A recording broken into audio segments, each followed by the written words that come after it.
ውዶችዬ እኛ ሀበሻ ግን እንደው ምን ሆነን ነው ማለት ነው?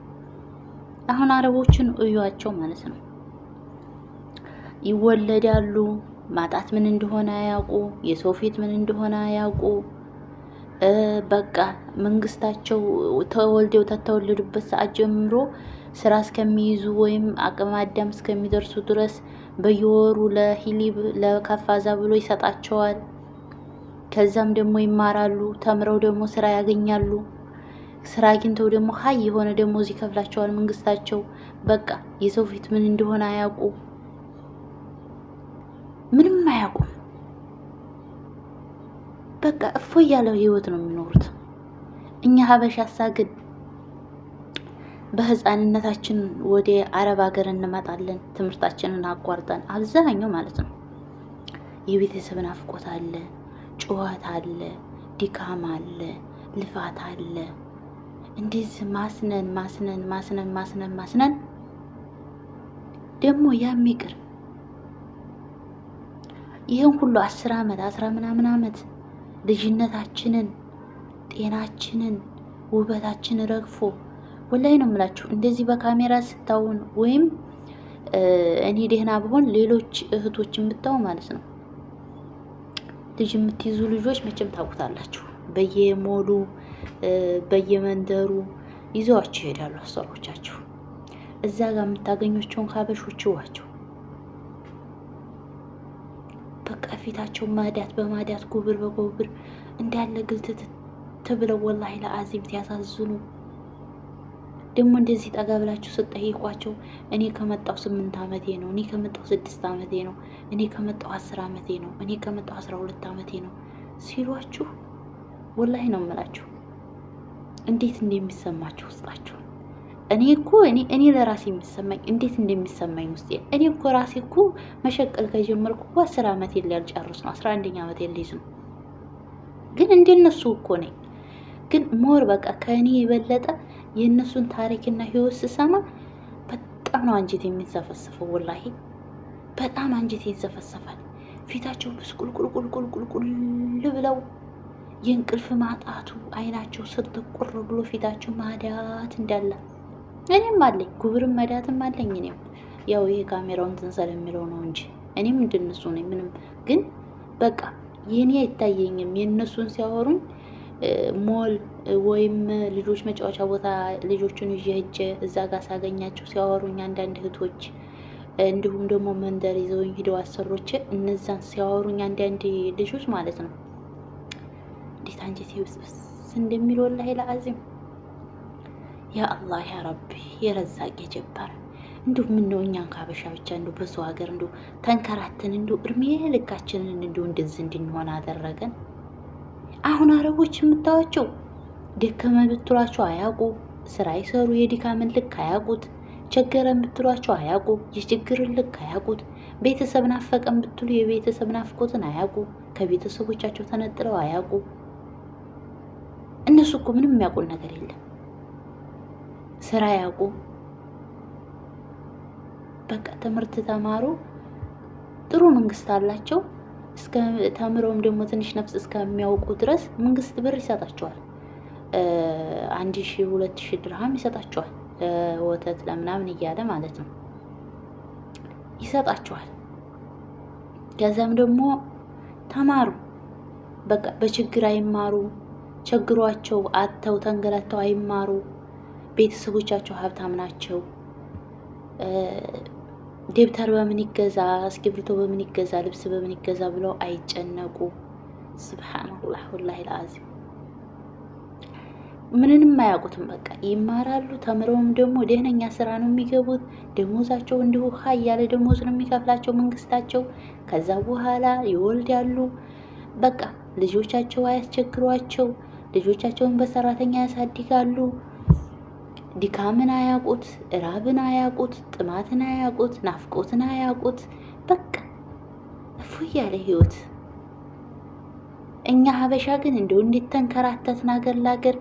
ደግሞ ከሁሉም በላይ የሚገርማችሁ ነገር ማለት ነው ይህን ሁሉ አመት ሰርታችሁ እንደዚህ ለፍታችሁ ማስናችሁ ማለት ነው አገራችሁ ስትገቡ ራሱ ገንዘባችሁ የለ፣ ሰው የሚያያችሁ እንደ ሌላ ነገር ነው። እና አንዳንድ ሰዓት ወላሂ እኔ በጣም ይገርመኛል የኛ ሀበሻ እንትን ማለት ነው። በቃ ለምንድን ነው አብዛኛው ሂንዱ እነዚህ ምንድን ናቸው የሚባሉት ፊሊፒኒዎች፣ እንድሩሲዎች ምናምን ስታው ወልደው በቃ ልጅነታቸውን ተጠቅመውበት አገራቸው ላይ አጌጠው ለብሰው ኑረው ከዛ በኋላ ለጦሮታ ነው የሚመጡት አብዛኞቹ ማለት ነው። ፊሊፒኒንም ብታው፣ ስሪላንካን ብታው፣ እንድሩሲዎችን ብታው ለጡረታ ነው የሚመጡት። የኛ ሀበሻ ግን በቃ ወገቧ ሳይጠብቅ ነው ስደት የሚመጡት። በቃ ልግልግ ብሎ ሙጫሙጮች ሁሉ እኔም ስመጣ በ16 ዓመቴ ነው የመጣሁት እና ትንሽዬው ነው 10ዎቹ ውስጥ ሆነን እንመጣለን። ከዛ ናፍቆት አለ፣ ጩኸት አለ። ደግሞ አረቦች ብዙ ረዝም ዓመት እነሱ ጋር ስትቀመጡ ማለት ነው፣ አንድ ቤት ረዝም ዓመት ስትቀመጡ ማለት ነው መሄጃ የሌላችሁ አድርገው ነው የሚያስቡት። በቃ ከነሱ ሌላ ራሱ ሌላ ቤት ሂዳችሁ መስራት እንደማትችሉ አድርገው ነው የሚያስቧችሁ። እና በጣም ነው የሚገርመው አንዳንዴ። እንደው እኛ ሀበሻ ግን ለምንድን ነው እንደዚህ የሆነው?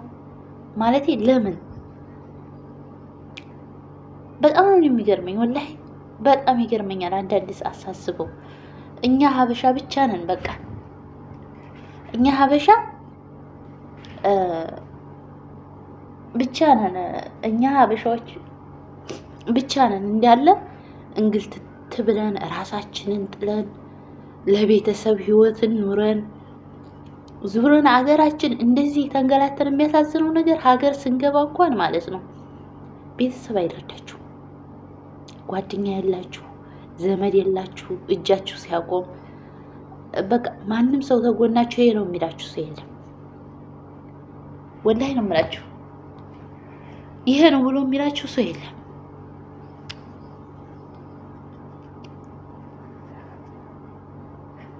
እና በጣም ነው የሚገርመኝ አንዳንዴ ወላሂ የኔ ህይወትን ትቼ በቃ ሌሎ ልጆችን ሳይ በጣም ይገርሙኛል። ወላሂ እኔ ወንድሜን በባህር 2 ያመጣው 3 ያመጣው እጄ ላይ ብር የለኝም ደከመኝ፣ አሰሪዬ በጣም እየተቀያየረችብኝ ነው ብላ የሆነች ልጅ ማለት ነው እንዲሁ እንበዋ ዱብ ዱብ ዱብ ዱብ ያለ ቢለታ ወላሂ እኔ የምገባበት ነው የጨነቀኝ ማለት ነው። መሆንሽ ነው ስራት እኔ ከመጣሁ 12 ዓመት ሊሆነኝ ነው፣ ግን ገንዘብ የለኝም። ወንድሞቼ በባህር ሲሄዱ ሳነሳ ምን ስል ከገንዘቤም ሳልሆን ከቤተሰቦችም ሳልሆን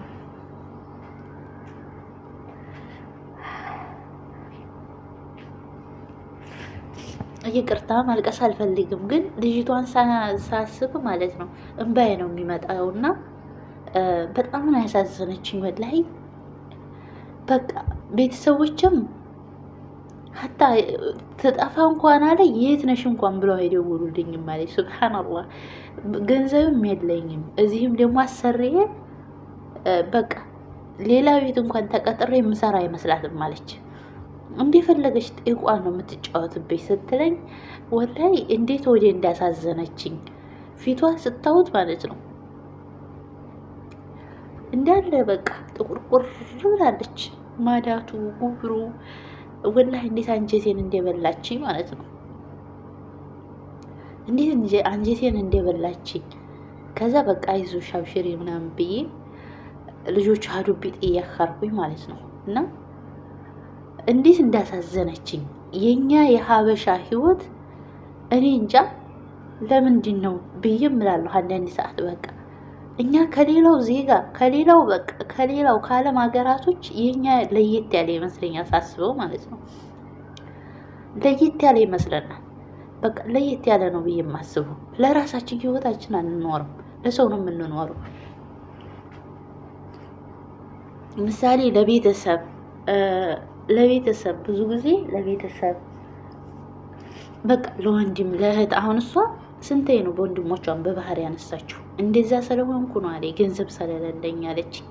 ከዛ ደግሞ አገሯ ለመግባት ምንም ነገር የለኝ፣ እዚህ ጋር ደግሞ ለመስራትም በጣም ሴትዮዋ በጣም ነው አለ በቃ ልጆቹ ራሱ እንዴት እንደሚገላምጧት እንዴት እንደሚያዋት ብታው ማለት ነው። በጣም ነው የምታዝኑት። እኔ እንጃ ወላይ እና አብሽር እህቶቼ ያልፋል። ነገ ሌላ ቀን ነው። ግን የኛ የሀበሻ ህይወት ለምን እንደሆነ እንደዚህ የሆነው አላቅም። እኔ እንጃ በስ አልሐምዱሊላህ። እና የኔ ቢጤዎች በየሰው ሀገሩ የምትንከራተቱ እህቶች አይዟችሁ፣ አብሽሩ፣ ያልፋል። ሁሉም ለሀይር ነው። ግን ለራሳችሁ ወቁ። እኔም ለራሴ አላቅም። በቃ ይሄን ልበላችሁ ለእናንተ ልበላችሁ እንጂ እኔም ለራሴ አላቅም። አያስችለኝም። ቤተሰብ ቸገረኝ የሆነ ነገር ሆነ ሲሉኝ አያስችለኝም። አልሰጥም ብዬ ወስንና ብሩ 2000 እና 1000 መግባት ሲኖረኝ ያውቁታል። በቃ የሆነ ስበብ ይፈጠራል። ወይ ታመምን ይላሉ፣ ወይ እንደዚህ ተፈጠረ ይላሉ። ያን ገንዘብ እልካለሁኝ። እና የአብዛኞቻችን ህይወት ይሄ ነው። በቃ ግን አብሶም ትንሽ በፊት ላይ የመጣ አሁን ላይ ግን የሚመጡ ልጆች ወላሂ አባታቸው እናታቸው ታመው ሐኪም ቤት ሆነው ገንዘብ አይሰጡም። በጣም ጨካኞች ናቸው። እኛ ግን በፊት ላይ የተሰደርን ሰዎች ለምን እንደሆነ አላቅም። በቃ አንጀታችን ብቡ ነው። ወላሂ ለምን እንደሆነ አላቅም። በፊት የተሰደርን ከ5 ከ6 ዓመት ከ10 ዓመት በላይ የሰራን ሰዎች ማለት ነው አንችልም። የሆነ ነገር ቤተሰብ ሲሆን በቃ ለነሱ ነው የምንሰጠው። ደግሞ ሀገራችሁ ስትገቡም ደግሞ እኮ አያዝኑም ለእናንተ እና አብሽሩ። እኔ እንጃ ወላሂ ይቅርታ በጣም ስሜታዊ ስለሆንኩ ነው። ያው ማልቀስ ምናምን አልፈልግም። እዚህ ሚዲያ ላይ መጥቼ እንዳለቅስ አልፈልግም። ግን በጣም ነው ወላሂ ነው የምላችሁ። በጣም ነው በቃ እኔ እንጃ ውስጤ ስብር ያለው እኔ እንጃ በቃ አላቅም። እኔ እንጃ እንደው እስከ መቼ ነው የምንከራተተው? ልጅ የላት፣ ትዳር የላት፣ ገንዘብ የላት። አስቡ። በዛ ላይ የራሷ ቤት ወይ ምንም የለኝም አልሰራውም ማለች እና በጣም ነው ያሳዘነችኝ። የሁላችንም ህይወት አብዛኞቻችን እንደዚህ ነው እና ምሳሌ ነው። ያው እሷን በአጋጣሚ አግኝቻ ስላወራች ነው እንጂ አብዛኞቻችን ህይወታችን እንደዚህ ነው። ብቻ እኔ እንጃ ወላሂ አብሽሩ ብቻ።